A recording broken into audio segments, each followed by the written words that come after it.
오늘 12월 첫 주인데요.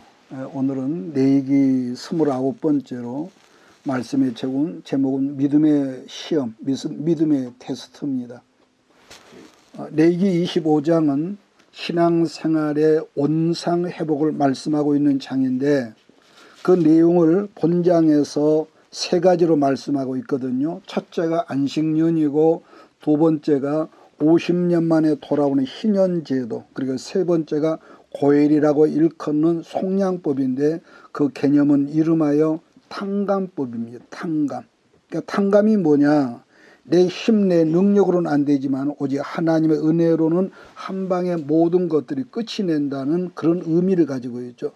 다르게 설명한다면은 구약에는 수많은 제사를 드렸었고 또 같은 죄로 말미암아 해마다 똑같은 제사를 드리고 또 드렸어도 결국은 그 제사가 미완성이었죠. 그러나 우리 예수님의 십자가 제사로는 단 한 방에 모든 것이 끝났다는 거 아니겠습니까? 자, 1절로 7절은 안식년입니다.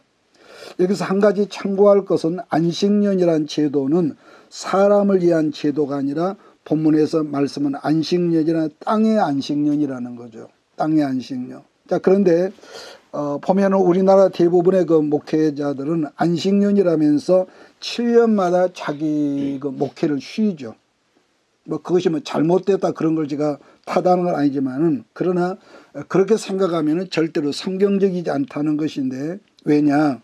성경에서 말하는 안식년은 목회자를 위한 안식년이 아니라 땅의 지력을 회복시키려는 제도로 하나님께서 땅의 안식을 주셨다는 거죠. 자, 그 말씀이 1절 5절인데 우리 같이 한번 읽겠습니다. 시작.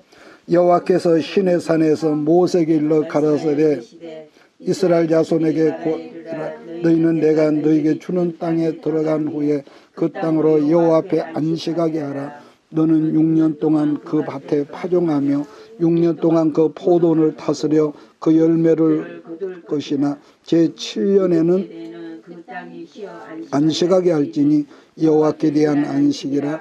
너는 그 밭에 파종하거나 다스리지 말며 너의 곡물의 것을 거두지 말고 다스리지 포도나무에 맺은 열매를 라.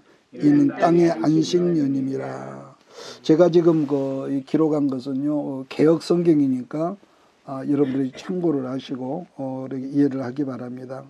그러니까 예수 신앙생활을 오래 믿은 사람이라 누구나 다 아는 말씀이라고 보는데, 6년 동안 농사를 짓지만은 7년째는 파종하지도 말고 밭에서 나무에서 저절로 자라는 곡식들은 네 소득으로 하지 말고 가난한 사람들의 짐승들을 위해서 일절 상관하지 말라는 이 명령인 거죠.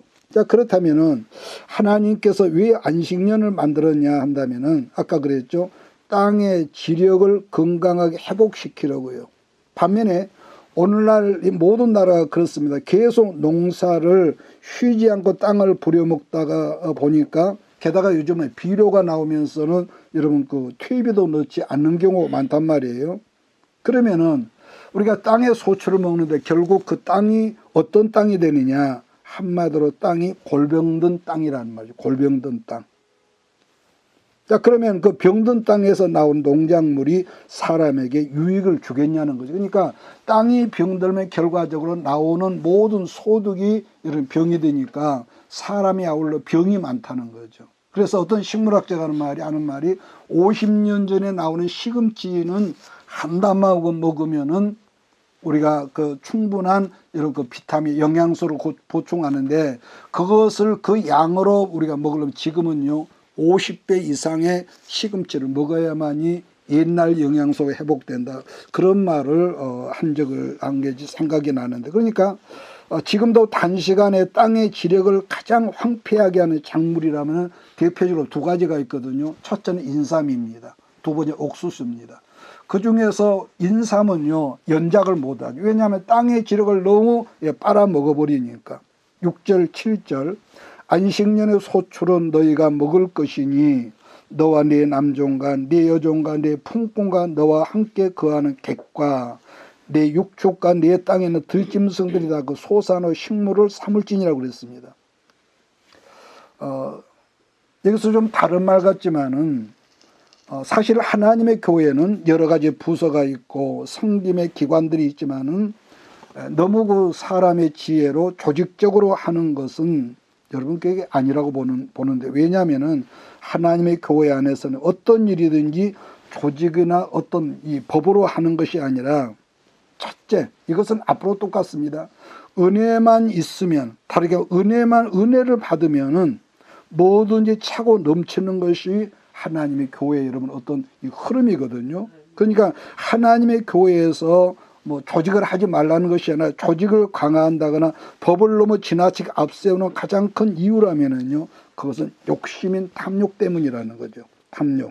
또 교회 발전이나 부흥을 지나치게 강조하기도 여러분 합니다만, 사실 그런 것은요, 진화론적인 것인 것을 이것은 그 바탕을 둔 것이라고 저는 보거든요. 성경은 어디에도 발전이라는 단어를 사용하지 않고 그냥 온전이라고만 했다는 거죠. 그렇다면 여기서 제가 온전이라고 해요. 온전이 뭐냐? 회복이고 다르게는 하나님께 맡겨드리는 것을 온전이다. 모든 능력이라고 하는 것은 하나님께서 부어주시는 것이기 때문에, 나라는 그릇이, 여러분이라는 그릇이 하나님 앞에 깨끗하고 성결해지면은 어떤 모든지 하나님께서 그 사람에게 능력의 그릇으로 만들어주시고 그 능력을 합당하게 부어준다는 거죠. 그러니까 병든 땅을 온전하게 만드는 하나님의 안식년 제도가 곧 안식년이라는 거죠. 반복하지만은 안식년이라고 하는 것은 사람에게 해당하는 말이 아니라 뭐에 해당한다고요? 땅에 해당되는 말이라는 거죠. 자, 두 번째 말씀은 8절로 22절까지인데 희년 제도이지만 이 말씀의 핵심을 말한다면은 오늘 말씀의 제목처럼 믿음의 테스트죠. 똑같이 예수를 믿어도 엄벙덤벙 그냥 교회에 나오는 사람, 종교적으로 믿는 사람이 있고 믿음이 아주 분명하게 투철한 사람이 있죠. 우리가 성령을 받아도 그저 가볍게 약하게 받은 사람이 있고 강하게 받은 사람이 있고, 그러니까 그 모든 것, 그 사람이 예수를 안 믿는 것은 아니지만은, 그래서 하나님은 어떤 축복을 예비하시고 허락하실 때는 반드시 우리가 아브라함을 보더라도 그 사람이 그 믿음의 무게를 여러분 그러니까 시험은 성경에 둘이거든요. 마귀가 주는 시험은 하나님으로부터 멀어지게 하는 시험. 사람들 볼 때는 아무게 축복받았다 했지만은 그 축복 자체가 하나님과 멀어지면 그 마귀적인 시험이고, 그러나 하나님께 예비한 어떤 시험을 주실 때는 반드시 그 믿음이 진짜인지 가짜인지 삶을 통해서 여러분 흔들어보고 여러분 무게를 달아보는데, 그 하나님이 주시는 시험은 보편적으로 우리가 이제 힘들죠. 아픔이 있죠. 때로는 상처도 받습니다. 이것이 좀 믿음의 테스트라고 그러는데, 근데 안식년을 7번 지나고 나면은 몇 년입니까? 77은 49년. 9년 아닙니까? 그러니까 49번째 49년째도 안식년이지만은, 근데 문제는 그 다음엔 50년째가 희년이거든요. 50년 때는 해도 또다시 안식년을 또 하는 거죠. 안식년을. 자, 문제는 51년째 되는 해도 소득이 없는 해거든요.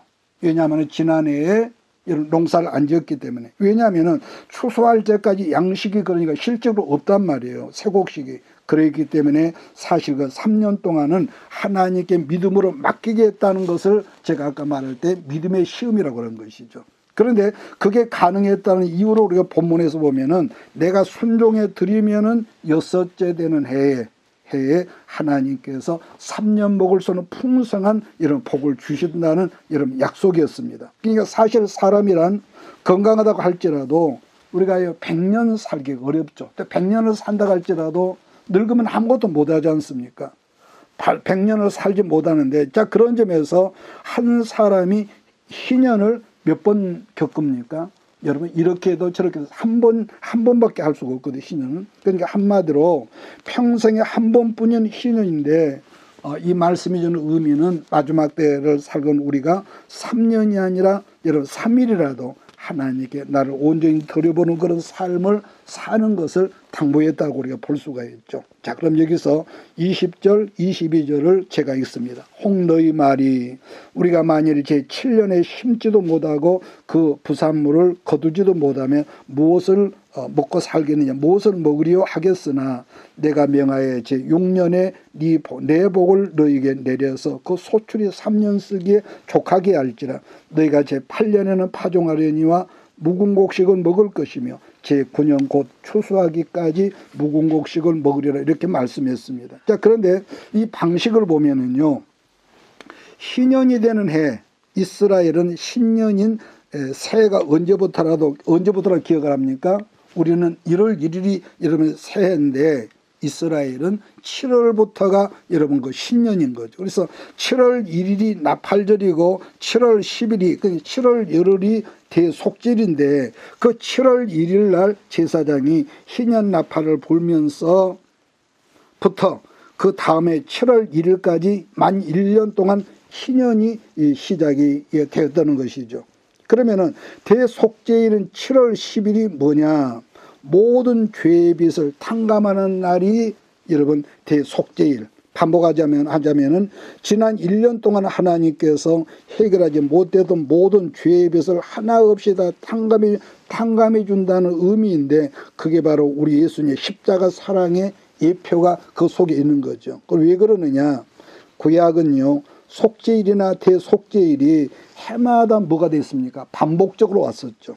되었지만 그러나 우리 예수님 십자가 사랑의 제사의 결론이 뭐냐? 단 한 번의 예수님 십자가 제사로 말미암아 더 이상 속죄 제사를 드려야 할 필요가 없어졌기에 히브리서 기자가 어떤 신앙 고백을 합니까? 히브리서 9장 12절 13절을 제가 읽어드리겠습니다. 염소와 송아지 피로 아니하고 오직 자기 피로 영원한 속죄를 이루사 단번에 성소에 들어가셨느니라. 13절 염소와 항소의 피와 및 암송아지 채로 부정한 자에게 뿌려 그 육체를 정결하게 하여 거룩게 하거든. 12장 1절 율법은 장차오는 좋은 일의 그림자요 참 형상이 아니므로 해마다 늘 드리는 바 같은 제사로는 나오는 자들을 언제든지 온전케 할 수 없느니라고 그랬습니다. 그래서 예수님 십자가 제사 때 우리 예수님 십자가에서 운명하시면서 외친 선언이 있죠. 다 이루었다고. 그래서 숨 넘어가는 그 순간에 어떤 일이 있었다고 성경은 말씀하냐면은 저 아래에 예루살렘 성전의 지성소와 성소를 가로막고 있었던 커튼이죠. 휘장이 여러분 그 물속 가죽으로 만든 그 휘장이 위에서부터 아래로 쫙 찢어져 가지고 둘로 갈라져서 누구든지 지성소로 들어가는 새로운 길이 생겼기 때문에 예수님 요한복음 14장에서 뭐라고 합니까? 내가 길이다. 무슨 길입니까? 하나님께로 갈 수 있는 길이라고 말씀하셨다는 것입니다. 뿐만 아니라 히브리서 10장 17절 18절에 보면 이런 말을 또 있거든요. 또 저희 죄와 저희 불법을 내가 다시 기억지 아니하리라 하셨으니 그 다음에 이 죄를 사하셨은즉 다시 죄를 위하여 제사 드릴 것이 없다고 그랬습니다. 다시 말하면 이것이 레위기의 탕감 원리인데, 그래서 구약은 흔히 말하기를 그림자고 신약은 뭐라고 합니까? 실상이라고 말한다는 거죠. 그림자와 실상. 자, 여기서 레위기 25장 8절로 다시 넘어갑니다. 25장 8절로 10절을 다시 읽습니다. 너는 7 안식년을 계수할지니, 같이 읽습니다. 이는 7년이 7번인즉 안식년 7번 동안 곧 49년이라 7월 10일은 속죄. 너는 나팔소리를 내어 전국에서 나팔을 크게 불지며 제50년을 전국 거민에게 공포하라. 이 해는 너에게 희년이 너희는 각각 그 기업으로 돌아가며 각각 그 가족에게로 돌아갈지며. 자, 그동안 이건 무슨 말입니까? 지나간 49년 동안에 팔고 산 모든 땅들과 이 사람들이 이스라엘 이 동족이죠. 땅들이 본래의 원래 원상태로 회복되는 본래 자리로 돌아간다는 것인데, 그렇기 때문에 예수님은 이 땅에 오셔서 말씀하시기를 당신 이 땅에 오신 목적이 뭐냐? 희년을 이루려고 내가 왔다고 그랬거든요. 그 말씀이 누가복음 4장 18절로 9절을 보면 있는데, 나를 보내서 이사야가 했던 말이거든요. 포로된 자에게 자유를, 눈먼 자에게 다시 보게 함을 전파하며 눌린 자를 자유롭게 하고 주의 은혜의 해를 전파하게 하려 하심이라 하였더라고. 여러분 누가는 그렇게 예수님의 그 고백을 말씀하죠. 즉 예수님이 이 세상에 오신 목적은 반복합니다. 희년을 이루기 위해서 오셨다. 희년이 뭐라고요? 원상의 회복이다. 간단히 말해서. 다르게는 또 탕감이라고 그러는데 탕감이란 뭐겠습니까? 자유란 말이에요. 자유. 자유인데 속죄일하고 그 의미가 똑같다는 것이지만 근데 희년을 지킬 때는 두 가지 지침이 있다고는 본문에서 말씀합니다. 희년을 지킬 때. 그러니까 50년째 49년이 지나고 50년째 되는 그때에 희년이 선포되면은 다시금 모든 것이 아까 원점으로 돌아가다 말씀했지 않습니까? 자, 그런데 여기서 희년이 지나면은 희년이 지난 후에 내가 다시 땅을 사고 또 어떤 부동산을 산다든지 어떤 종을 샀지만은 땅을 샀다면은 언제까지 그것이 내 소유물이냐? 반드시 49년까지래. 49년까지. 이건 무슨 말이냐면은 내가 땅을 사고 뭘 부동산을 샀지만은 그 땅의 소유권이 아니라 그 땅에 뭐만 샀다는 거예요? 경작권만을 내가 샀다는 그런 말씀이죠. 왜냐하면은 모든 토지인 땅은 사람의 것이 아니라 누구 것이기 때문에 하나님의 것이기 때문에 하나님이 그렇게 명하셨던 거죠. 그래서 이 여러분 그 레위기 25장 23절이 핵심인데 23절 보십시오. 토지를 영영히 팔지 말 것은 토지는 누구 것이라 다 내 것임이라. 너희는 나그네 우고하는 자로서 나와 함께 있느니라. 그래서 이 말씀 때문에 마호메트가 여러분 이슬람교를 만든 그 원본이 된 거죠. 과거에는 초승달 지역의 전체가 지금 뭐 이라크나 이란 여러분 유프라테스 강 그 온 기름진 땅이 전부 다 유럽의 기독교인들이 지주였단 말이에요. 그런데 농사를 짓다면 잘 될 때도 못 될 때는 무조건 10분의 8 정도까지를 악한 지주들이 뺏어가다 먹고 살 길이 없잖아요. 그 문제는 그래서 그것이 원인이 돼가지고 이슬람교가 기독교를 미워하는 근본인 것이죠. 근본. 우리는 뭐 그들이 뭐 여러 가지로 평을 하고 나쁘게 말해요. 그러니까 항상 예수 믿는 사람이 변질되면은요, 변질된 그것 때문에 악한 존재가 거기서 나온다는 거 아니겠습니까?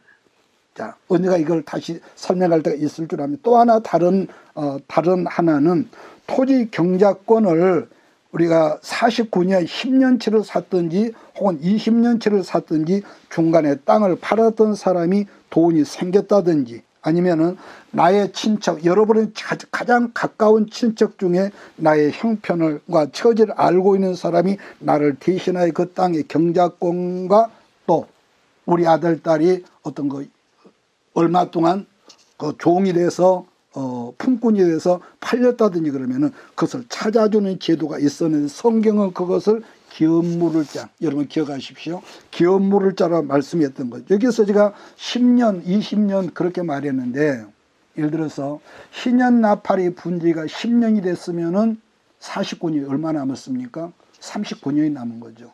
20년이 지나면은 29년이 남아. 그것을 말 그러니까 나머지 29년 동안을 내가 경작권 그것만 샀다는 걸 여러분 이해하면 좋습니다. 그래서 기업물을자라 말했는데 나를 대신한 기업물을자가 성경에 처음 등장한 것이 룻기 성경에 누굽니까? 보아스가 난 거죠. 룻과 보아스. 그게 신약에서는 신약으로 그냥 넘어오면은요, 기업물을자가 죽을 죄는 여러분과 내가 지었지만은 나와 나의 죄를 대신하여 대신 죽어주신 자 기업물을자가 누굽니까? 우리 예수님이라는 거예요. 자, 25장 13절로 16절을 같이 읽습니다. 시작. 이 희년에는 너희가 각기 자기의 소유주로 돌아갈지라 내 이웃에게 팔든지 네 이웃의 손에서 사거든 너희 각 사람 그의 형제를 속이지 말라. 그 희년 후의 연수를 따라서 나는 살 것이요 그도 소출을 얻을 연수를 따라서 내게 팔 것인즉 연수가 많으면 너는 그것의 값을 많이 매기고 연수가 적으면 너는 그것의 값을 적게 매길지니 곧 그가 소출의 다소를 따라서 내게 할 것이니라. 그러니까 여기서 반복하지만 연수가 많으면은 뭐죠? 아직 그 희년이 아주 많이 남았다는 거예요. 적으면은 희년이 몇 년 안 남았다. 그러니까 이것은 사실 상식적인 말이지만은 우리들이 말씀대로 살면은 하나님께서 우리에게 복을 주시고 복을 보장하신다는 그런 이 말씀이 이 속에 이르면 안포된 거죠. 그래서 우리들 스스로에게서 발견되는 거지만은 말씀에 대한 분명한 믿음이 없으면은 우리가 솔직히 이렇게 나도 안다고 하지만은 온갖 고생도로 다 하거든요. 분명히 예수를 알고 말씀을 아는데 안다고 하지만은 분명한 여기에서 아는 것과 믿음이 플러스가 되지 않으면은요 왜 고생을 합니까? 내 방법이 나오고 내 식이 나오거든요. 그러니까 반복하면은 분명히 내가 예수를 알고 예수를 믿지 내 믿음으로 살면은 하나님을 믿는 믿음 내 믿음으로 살면 하나님께서 그러니까 하나님을 믿으면 언제 책임져 주시지만은 내가 내 믿음이 없으면은 모든 것을 누가 책임을 져야 하는 거예요? 항상 내가 하는 거예요. 믿고 맡기는 것이 아닌 내가 책임을 져요. 그래서 이런 점을 보면은요, 하나님도 참 따가시겠다 싶은 것은 우리들 하나님 말씀을 늘 듣고 아멘으로 산다지만은 말씀을 알아도 지 마음대로 살고 말씀을 알아도 우리가 또 불순종하니까 결국은 어떻게 돼요? 판판이 깨지고 부끄러게 되고 넘어지고 결국은 뭐죠? 내가 생각해도 참 부끄러울 때가 많거든요. 자, 세 번째로는 조금 전에 룻기 성경을 예로 들었지만 고엘지에도 기업 물리는 자거든요. 반복 설명하지만은 룻기의 누굽니까? 룻기 1장이 시작되면은 엘리멜렉의 부인 누구죠? 나오미가 흉년이 온다니까 지레 겁을 먹고 살기 힘들다면서 모압 나라로 두 아들과 더불어서 이민을 가면서 자기들의 기업인 모든 토지 팔았다고 그랬는데 여러분 그 희년까지 그 경작권을 팔았다는 거거든요. 그럼 이방 나라로 떠났는데 문제는 이방 땅에 살면은 거기를 가면 뭐네 더 잘 될 줄 알았는데 거기 살다가 어떤 일이 있습니까? 사랑하는 남편 엘리멜렉이 거기서 죽지요.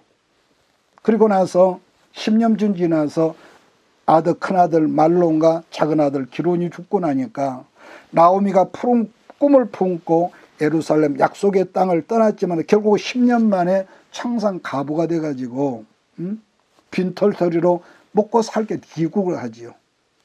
그래서 근데 문제는 10수년 전에 팔았던 자기 땅을 다시 되찾을 방법이 없단 말이에요. 희년이 되기까지는. 왜? 아까 말한 빈털터리 가난뱅이니까. 그래서 그 가난뱅이 빈털터리를 회복시키는 주인공이 결국은 며느리 룻이었고 룻과 재혼했던 사람이 친척 중에 제일 가까웠던 누굽니까? 보아스가 기업 물을 자 이 자격이 되었던 것이 룻기 전체 성경에 여러분 스토리란 것이고 그게 고엘제도라고도 말을 하는 거. 고엘제도. 자, 기업 물을 방법으로는 세 가지가 있었거든요. 세 가지. 몇 가지요? 세 가지가 있었는데 첫째는 반드시 아무나 되는 것이 아니고 내 가장 가까운 친척 중 한 사람이 기업 물을 자가 자격이 있었어요. 두 번째는 나 자신입니다. 왜냐하면 내가 어떻게 해서 돈을 벌어가지고 옛날에 팔았던 걸 되찾아올 수 있는 그 자격이 렌트 있거든요. 세 번째, 내 자신이 아니라 세 번째는요, 사람의 방법이 하늘의 방법이 그게 뭐냐. 어쩔 수 없이 그다음에 50년 만에 돌아오는 희년이라는 것인데 그래서 한마디로 희년이라는 아까 뭐라 했습니까? 원상 회복을 의미한다. 자, 24절로 28절 같이 읽습니다. 시작. 너희 기업에 온 땅에서 그 토지 무르기를 하락할지니 만일 내 형제가 가난하여 그 기업 팔았으면 그에게 가까운 기업 물을 자가 와서 그의 형제가 판 것을 물을 것이요 만일 그것을 물을 사람이 없고 자기가 부유하게 되어 물을 힘이 있으면 그 판 해를 계수하여 그 남은 값을 산자에게 주고 자기 소유주로 돌릴 것이니라. 28절. 그러나 자기가 물을 힘이 없으면 그 판 것이 희년에 이기까지 산자의 손에 있다가 희년이 이르러 돌아올지니 그것이 곧 그 기업 돌아갈 것이니라. 여러분 설명이 여러분 되었기를 바랍니다. 그러니까 본래 온 상태로 돌아오는 길이 아까 몇 가지라고요? 세 가지인데 첫째는 친척 중에 가장 나하고 가까운 사람, 그리고 나 본인, 그리고 세 번째가 뭐라고 했습니까? 하나님이 만드신 하늘의 법 희년이라는 거예요. 자, 그런데 희년이 되었지만 두 가지 외가 있다고 오늘 본문을 말씀하거든요.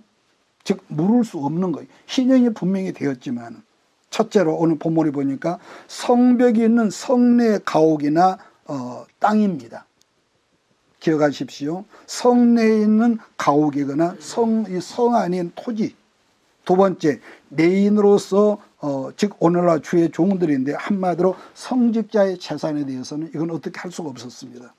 왜냐하면 하나님의 법인 고엘 제도를 왜 그러냐, 성 안에 있는 것은 1절 터치를 못하게 한 것은 왜냐하면 고엘 제도를 악한 사람들이 악용을 할 수 있었기 때문에 해당이 안 됐죠. 성 안에는. 그러니까 본문에 성벽 아니라고 했으니까 성 안에 있는 토지나 가옥들이거든요. 그러니까 그 안에, 그 옛날에도 성 안에 여러 번 내가 거주했다는 것은 뭘 의미합니까? 성 밖에 있는 사람, 가난한 민초들인데 성 안에 있었다는 걸 기득권층. 이해합니까? 그래서 부자들이 예루살렘 성 안에 있었다는 그런 의미거든요. 재물이 많은 사람들, 부자들. 그러니까 옛날에 지금이나 그런 도시 안에는 번화가가 있거든요. 번화가는 사람이 많이 살 뿐 아니라 그러다 보니까 뭐죠? 부동산 값이 비싸죠. 또 가치가 높았을 것이고. 예를 든다면은 밖에보다는 땅이 엄청나게 비쌌을 것입니다. 그래서 땅값이 오르니까 내가 이 땅을 팔았습니다. 자, 그런데 아까 말했잖아요. 그때나 지금이나 도시는 뭐가 있습니까? 늘 사람이 많다 보니까 개발을 자주 했을 것이고, 그러면 더불어서 땅값이나 집값이 더불어 올랐을까요? 떨어졌을까요? 자연히 올랐을 것이라는 점인데, 그렇다면 그러한 상황에서도 고엘 제도를 하나님께 동일하게 적용을 했다면 요즘처럼 부동산을 투기 세력하는 악한 사람들이 그 법을 역이용하고 있었을 것이라는 거죠. 그러면은 사람들의 욕심 때문에 하나님의 질서인 고엘 제도법이 어떻게 되겠느냐. 제 말이 이해가 되기를 바랍니다. 이거 믿습니다가 아니거든요. 그러므로 고엘 제도라고 하는 것은 하나님께서 누구나가 아니라 가난하고 힘들게 사는 사람, 성 밖에 사는 돕기위한 법이지 그 선한 법을 악용하라고 누구에게나 주신 법이 아니라는 겁니다. 따라서 내가 땅이나 가옥을 팔았지만은 근데 한 가지 또 뭐가 있었냐. 1년 안에는 되돌릴 수 있었지만은 1년이 지나면, 내가 여러분에게 땅과 내 집을 팔았단 말이에요. 성 안에 살면서. 그런데 1년 안에 그걸 물려야지 1년이 지나면 영원히 되찾을 수 없었다는 말인데, 즉 성 안에는 고엘 제도가 적용이 안 된다. 해당이 안 된다. 이 말씀이 여러분을 깨달아지기를 바랍니다.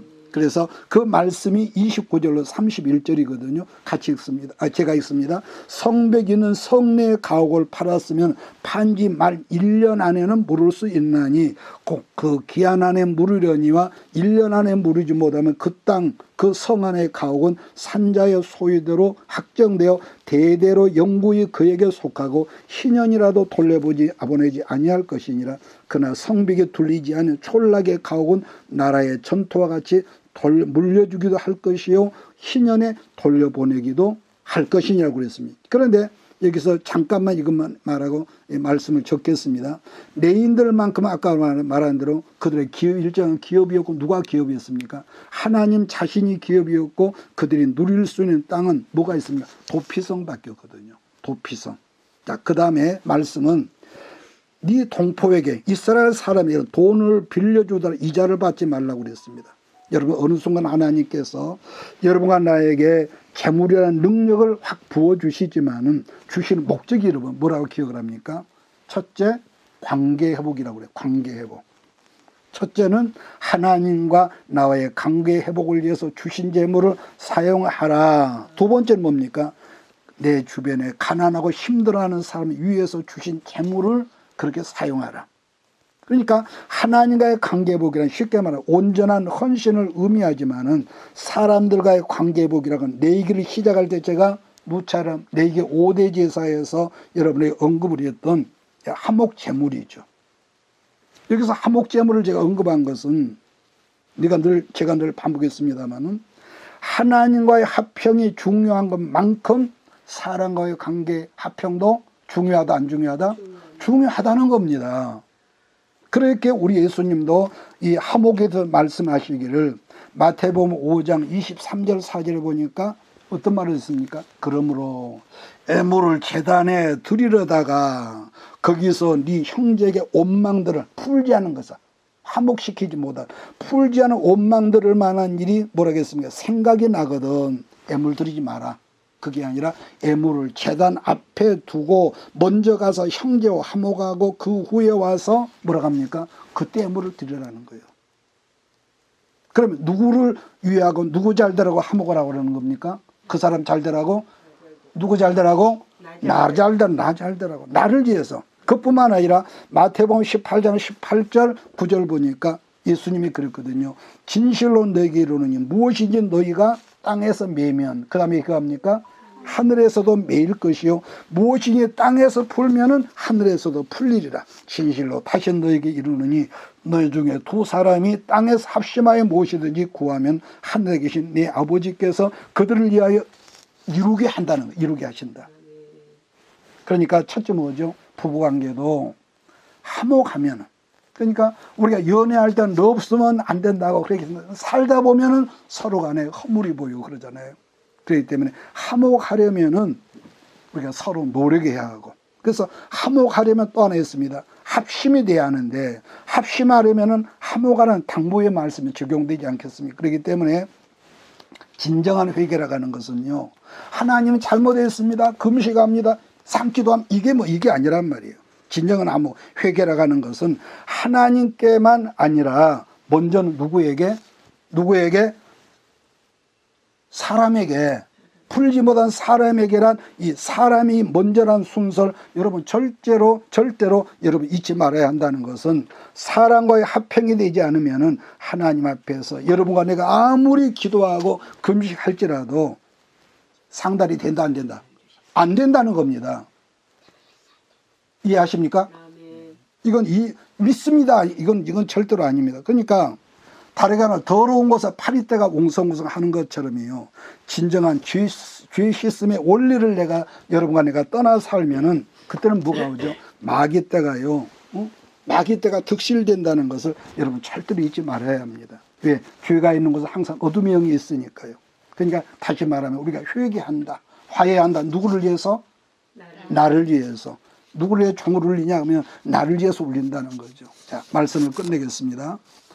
마지막으로 노예 해방법으로서 35절부터 55절까지인데요. 쉽게 말하면 동족을 노예로 삼지 마라. 이방 사람은 노예로 삼아도 되는데, 그러니까 가족의 생활고로 해서 혹시 우리 아들, 딸이 품꾼으로 이렇게 팔렸다 할지라도 노예처럼 여기지 말고 네 형제처럼 여기다가 때가 되면, 언제 때입니까? 신년이 되면은 돌려보내는 것이죠. 그런 의미에서 우리나라의 그 옛 역사 중에 특히 유교 문화가 창궐했던 어느 때입니까? 조선조 시대.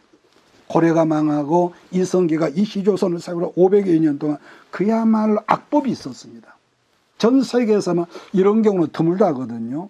그러니까 여러분 아는 대로 2조 500년, 약 450년 동안에 양반이 있었고 누가 있었습니까? 여러분 상놈이 있었거든요. 그러니까 450년 역사를 보면은 조선시대 그때요, 노비가 많을 때는요, 전 민족의 50%가 넘었다고 그러거든요. 가만히 생각해보세요. 우리나라 그 인구, 조선시대 인구 50%가 노예였다는 거예요. 쌍놈.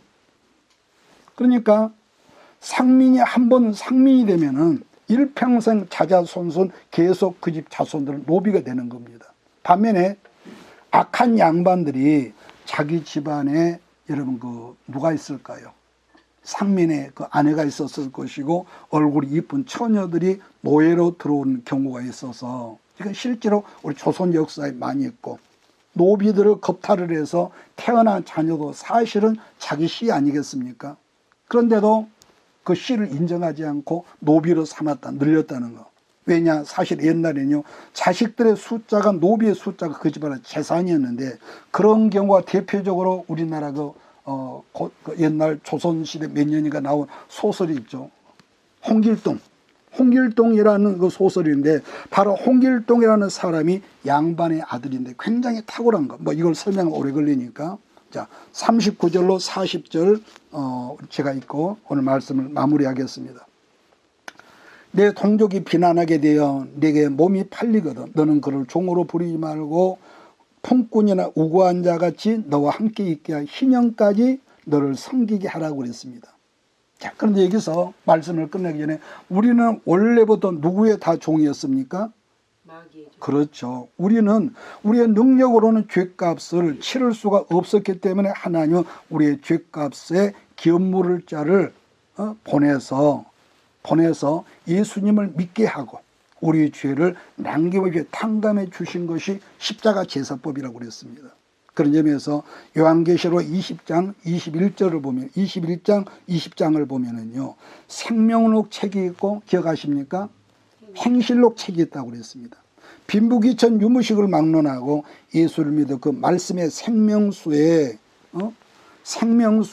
이 자기 죄를 씻은 사람은 성경에 뭐랍니까? 생명책에 그 이름이 기록되어 있지만은 아무리 사람을 볼 때 탁월하고 착하고 훌륭해 할지라도 예수 생명수에 자기 죄를 씻지 않으면 그 이름이 어떤 책에 기록되어 있다는 거냐? 살아온 행실록 책에 그 사람의 이름이 기록되어 있어서 결국은 심판에 이른다고 그랬습니다. 그래서 전도라 가는 것은요, 우리 교회당에 사람을 여러분 끌어다가 채우는 것이 전도가 아니라 지옥 갈 사람을 생명록 책에 그 이름을 기록하게 하는 것이 진정한 전도의 의미라는 거죠. 한 가지 말하고 끝내겠습니다. 사람은 본래 DNA가 이렇게만 놔도 여러분도 본래가 악하기 때문에 아무리 여러분 아무개는 법 없이도 산다고 아무리 착하고 선량하게 보인다 할지라도요, 하나님 말씀이라는 에너지로 그 사람을 교육하지 않으면요, 그 본성이 그대로 있겠습니까? 더 선해지겠습니까? 더 악해지지요. 사람은요, 하나님 말씀으로 여러분 이렇게 가르치지 않으면요, 더 악해지고 더 추해지는 게 사람이죠. 그래서 우리가 우리 주변에 보지만은 안티들을 보면은 예수를 잘 믿다가 어떤 일로 교회에서 문제가 있어가지고 세상으로 나간 사람들을 보면요, 어떻습니까? 세상 사람 더 악하고 더 잔인하고요, 더 더럽습니다. 다른 예를 든다면은 여러분 우리 집에서 키우는 강아지가 있다고 그럽시다. 강아지가 있었는데 이 강아지를 내가 돌보지 않고 집 밖으로 쫓아놓고 몇 달만 되면은요, 그 강아지가 어떻게 될까요? 들개가 되어서 사나운 맹수가 된다는 그런 말 좀 들어봤습니까? 제주도로 가니까 들개가 굉장히 많아요. 그래가지고 그 들개가 사람을 공격하고 말들을 잡아먹고 그런다지 않습니까? 그래서 어떤 이는 남편이 들개처럼 살아가는 사람이 있고 어떤 이는 자기 부인이 자식들이 들개처럼 살고 있는 사람들이 있습니다. 그들이 대학을 못 나왔을까요? 학위를 못 받았을까? 아니죠. 여러분, 누구든지 사람은 하나님의 말씀을 먹지 않으면은 누구든지 다 들깨의 본성이 더 강해진다는 걸 여러분 아멘으로 하답할 수 있기를 바랍니다. 그래서 제가 늘 강조하자면 예배가 중요하고 기도 생활이 중요하고 여러분 말씀이 중요하다는 거. 그런 점에서 우리 목회자들도 말씀과 기도로 자기 관리를 하지 않으면은 겉으로는 분명히 부르심을 받은 사역자를 할지라도 그 본성을 가진 채 의로운 척하면서 그렇게 사는 사람이 있죠. 난 우리 모두가 의로운 척하는 사람이 아니라 여러분 내 모습이 이대로 항상 주 앞에 있는 우리 모두가 되어야 할 줄 믿습니다. 따라서 진정한 하나님의 교회는 그 사람 기분 좋게 하는 것이 교회가 아니라 하나님의 사람을 사람답게 살도록 인도해주고 길러주는 것이라는 걸 여러분 잊지 말고 오늘 말씀이 여러분 삶에 큰 나침판이 되고 12월 한 달을 살아가면서 이 말씀이 여러분을 정말 의의 길로 이끌어주는 복된 말씀이 되기를 주의 이름으로 축복합니다. 기도하겠습니다. 이것이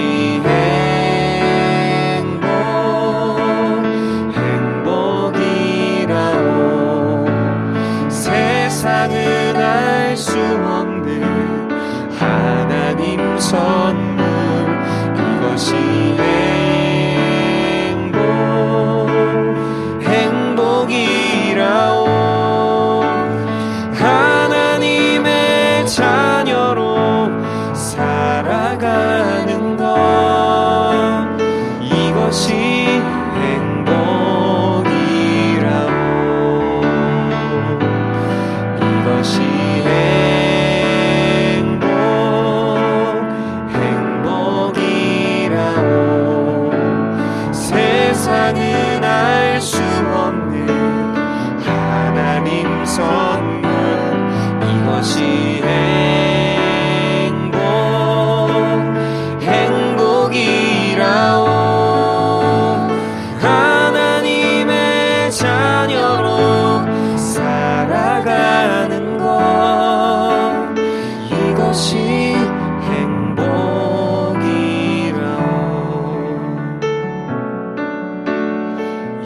이것이